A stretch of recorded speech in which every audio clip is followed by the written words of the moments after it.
I'm Joshua Bardwell, and you're going to learn something today. And what you're going to learn is more about me, personally, than this quadcopter, which is the Karearea Talon. It's a new version of the Karearea Talon, which is the famous vertical armed frame. And what I want you to learn today is I have my limitations. Some of you already knew that.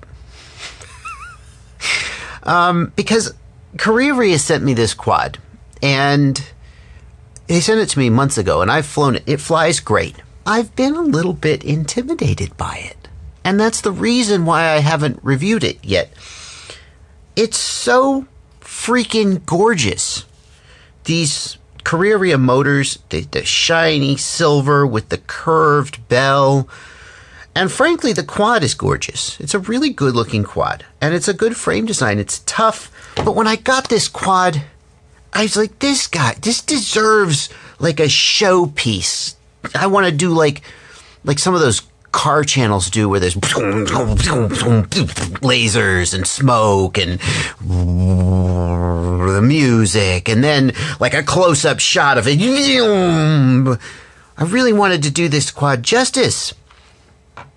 And then 2 months later, Karearea was like, hey, no pressure, man, but have you flown the quad? What'd you think of it? Are you going to review it? And I was like, so I'm making a review of this quad, it's a great quad.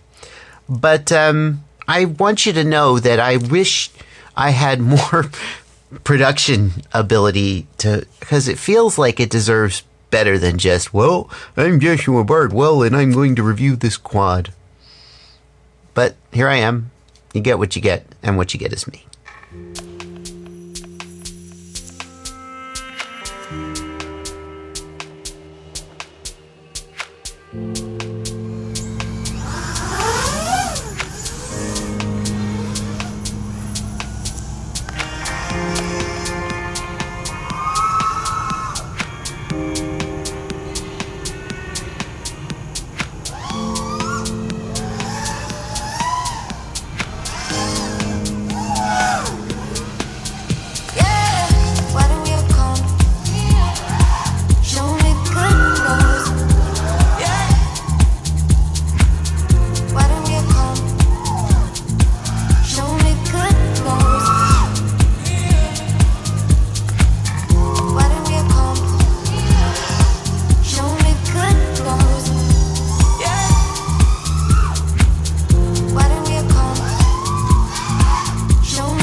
So this is the Karearea Talon PR. It's an update of the Karearea Talon frame, which made huge waves when it first came out for, well, it's kind of a radical design.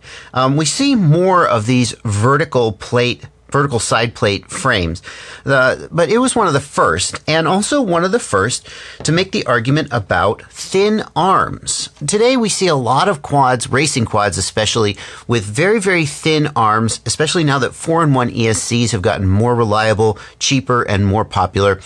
You don't need a big wide arm to put the ESC on the arms anymore, and they've thinned those arms way down. And the advantage of that is that it reduces the aerodynamic drag, especially with the air coming off the props, pushing down, having a big 8mm, 10mm, maybe wider arm in that thrust column. That's the air coming down off the prop is the thrust column. It can create a lot of turbulence and actually sacrifice 5-10% of your thrust. I don't know, I just made that number up, but it actually has more effect than you might think.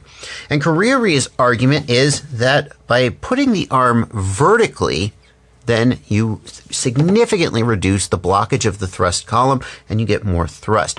But there's more to it than that, because these big vertical arms on the original Karearea Talon frame and the large vertical plates on the original Karearea frame have almost like a rudder effect. And what I mean by that is, think about the rudder on the bottom of a boat's keel. I think it's called the keel, isn't it? Okay, well, maybe it is. I'm not really into boating. As the boat turns, that rudder pushes on the water and helps the boat track through the turn. And one of the things I observed on the original Karearea frame is that same effect. In fact, some people have even experimented with putting a 3D printed kind of shark fin thing on their racing quads to help make them turn better. It never really took off, but the effect is real. And my judgment of the original Karearea Talon frame was that it had amazing turn. It turned like really no other quad I'd ever flown.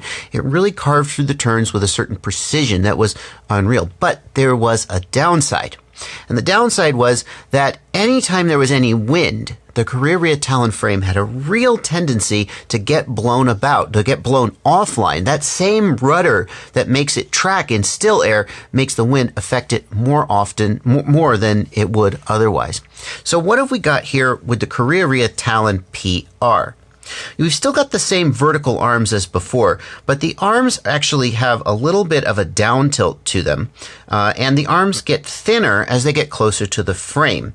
And this actually is creating a kind of a triangular truss-like effect that I think it might even make it stronger in bottom impacts than the original Karearea, which had basically a flat bottom. Because if you think about it, if the arm is flat and is coming out perpendicular here, and then it takes an upward force, there's not going to be any of that magic triangle strength to help resist it. But here, with the arm coming downwards out of the bottom, as you get that upward force, it kind of jams back in here. And actually, I think it's going to be stronger and stiffer in a bottom impact than the original frame. The side plates on the Karearea PR are also much smaller. There's just a lot less to it. You know, the original Karearea Talon, although it was marketed as a racing frame, if you compare it to racing frames like the Floss, like the Hyperlight Floss, or, you know, it was really heavy. It wasn't heavy in an absolute sense. For a freestyle frame, it would have been fairly light, but compared to a lot of racing frames, the America, the Floss, it was much, much heavier. Here we can see the weight has come down significantly, although this is still not like one of those ultra light 55 gram, you know, you're barely wearing a G-string to the race course. It's got a little bit of heft to it, especially with these aluminum parts here on the bottom. And those are going to add strength, but they're also going to add weight. Making the arms thinner and the side plates smaller has definitely changed that ruddering effect that I saw on the original Karearea Talon. And you're going to either love that or you're going to hate it. For myself, here's my experience of flying the original Karearea Talon. First, you pick it up and you go through turns and you're just like, oh my God, this thing corners like nobody's business. And then as soon as it gets windy, you're like, oh, no, I don't want this anymore. That was my experience. This guy has a much more neutral handling. But it also doesn't have that kind of carving, ruddery effect. That being said, flight control software is only getting better and better. It's getting better and better, and our ability to track through turns via PID tuning is, you know, it's better and better. So maybe it's not as important to rely on the frame geometry as it once was. Anyway, another thing Karearea has done, and I think this is a big improvement, is to change the mounting of the antenna on the rear. So the antenna comes straight out the back instead of sticking up out of the front. Now, making the antenna come straight out the back definitely hurts performance. So you're going to get reduced range, especially if you're working with a stubby antenna, like this is the Luminaire Axi stubby antenna. I really like this antenna because it's so low profile, it's decent performance, but you jam it up against the back of the quad here and you've got a lot of obstruction and reduced range. But if you're racing, you probably don't care, because when most race courses are set up so that even at 25 milliwatts, even with an antenna that's not optimally placed, you'll still get plenty of range. Antennas are designed to be mounted up top with these antenna tubes. they work okay, and you can see that they're kind of glued in here. This is actually a pre-build by Karearea that they sent to me just to show how it's supposed to be done. So they come out the top with these flexi antenna tubes. I kind of like that. Some people will use stiffer tubes and they can get kinked or bent. These seem to be a really good compromise between, durability but just flexible enough that they're going to give when you hit a tree or something. Now, my usual approach is to mount the antennas down here on the arms, and the thing I like the most about that is that when you go opening up the frame or something like that, then they don't get in the way. But here you can see they've routed these out the back and up here so that as the frame opens up, no problem, they're not going to get in the way. The Talon PR is only sized for micro cameras. You cannot put a mini or a full-size FPV camera in here. And that's not as much a big deal as you might think. Micro cameras today, they have the same sensors as the bigger cameras. The sensor has always been tiny. We just had a great big case around it for reasons. And depending on what camera you choose, the lens may also be the same. This quad has the Runcam Micro Sparrow 2 in it, which is I think it's actually a really good camera, especially if you don't like CMOS cameras like the Eagle, because they have a certain digital noise and you don't like the way the image looks.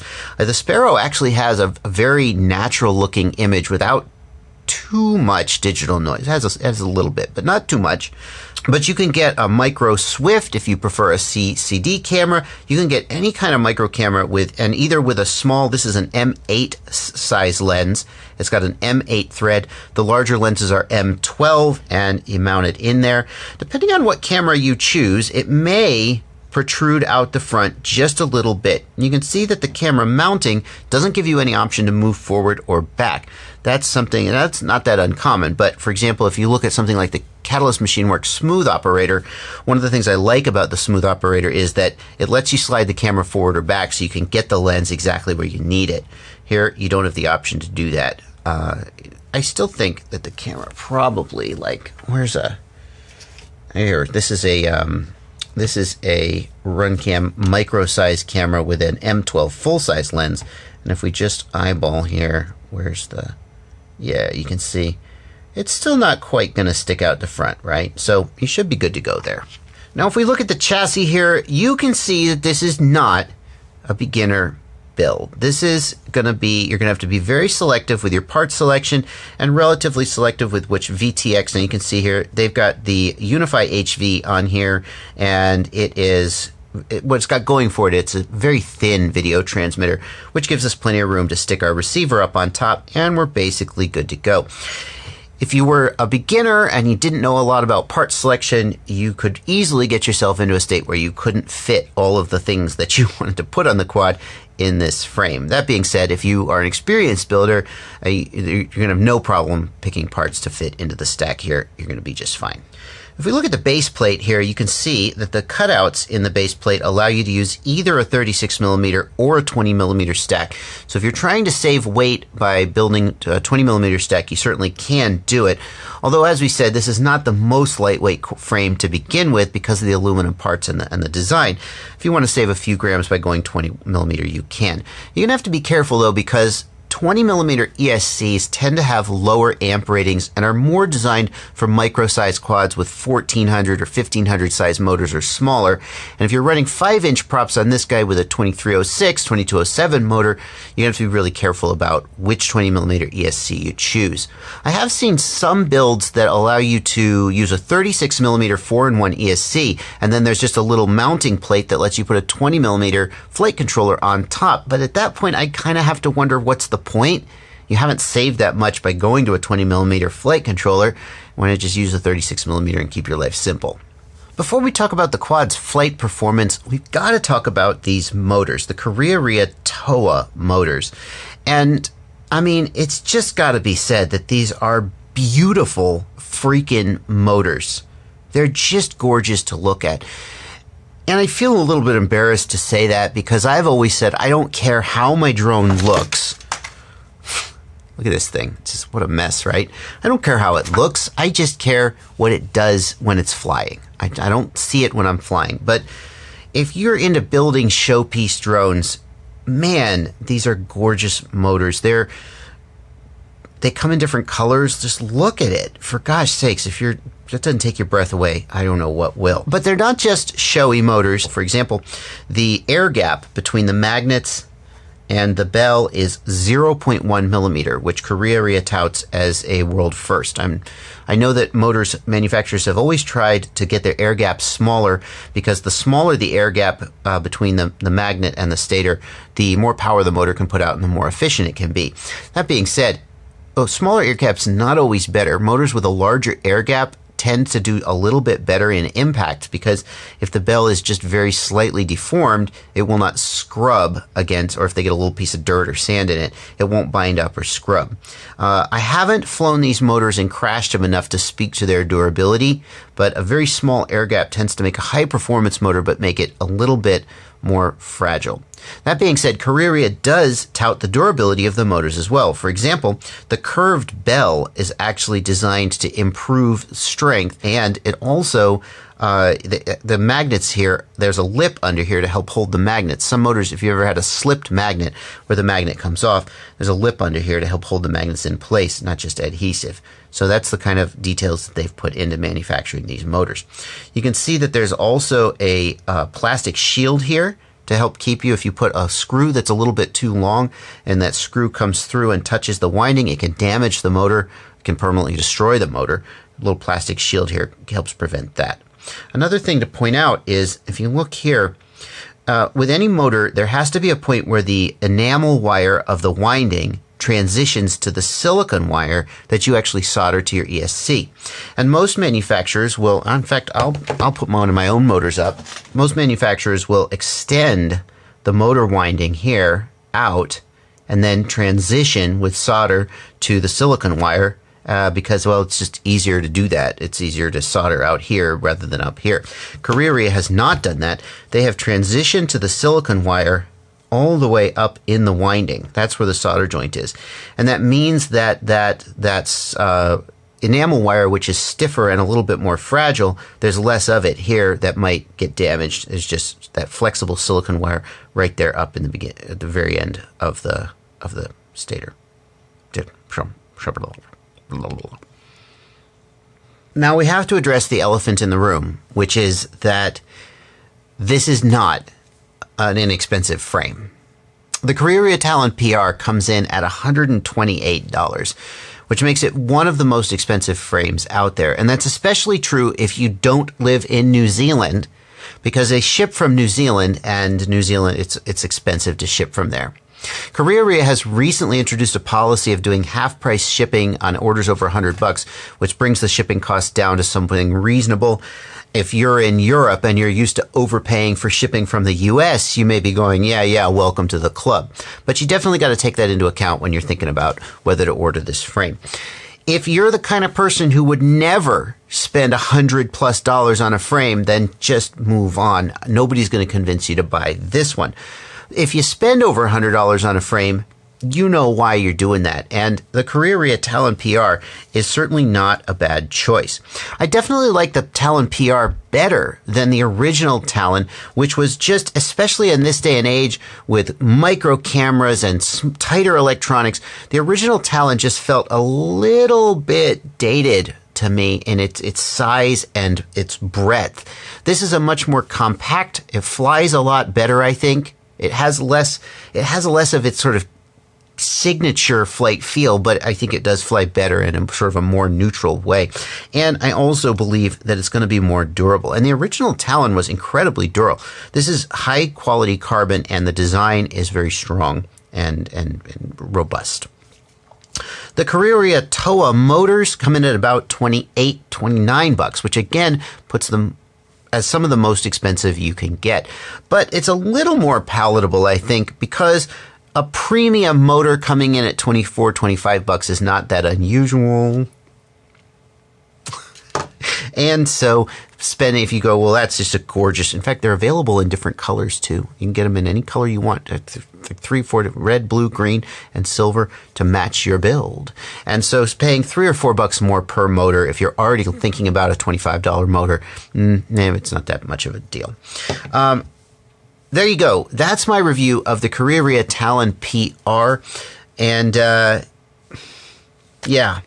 I still feel like I really haven't fully done it justice. I got to go get some lasers and smoke machines and graphical artists to really make a quad like this.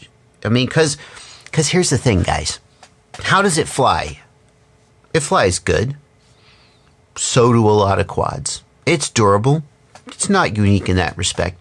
And it's way more expensive. And I think what you're paying for when you buy a frame in a quad like this, you're paying more for the frame and the motors, but you're getting this kind of polish. You're getting the beautiful beveled edges, the nice aluminum, the unique look. It just doesn't look like any other quad. The gorgeous. You're paying for that sort of I don't know the word for it. And for a quad where the big difference is all of those nice touches, I feel like my video should also have those nice touches, but I just don't have the means to do it. So that is the Karearea Talon PR and the Karearea Toa motors. And I'm going to be flying this guy for a while. I mean, I really like it, and I'm going to be flying it for a while. I just wish it was a little more suited to a GoPro. I guess you get a GoPro up there. Yeah, you probably can. I'm going to be flying it for a little while. It's supposed to be a racing quad, but I'm going to freestyle the heck out of it. And we'll see over the months and years, probably months, how the durability holds up. Links to all of this stuff down in the video description. Thank you to Karearea for sending this to me, and sorry it took me so long. You intimidated me a little. It's like when that really, really cute girl calls you up and leaves you a voicemail and you're afraid to call her back. Thanks to everybody. Thank you guys so much for watching. What do you think of this? What do you think? Is it worth $130 for this frame? I know a lot of you guys are going to say no, but there we go. Happy flying.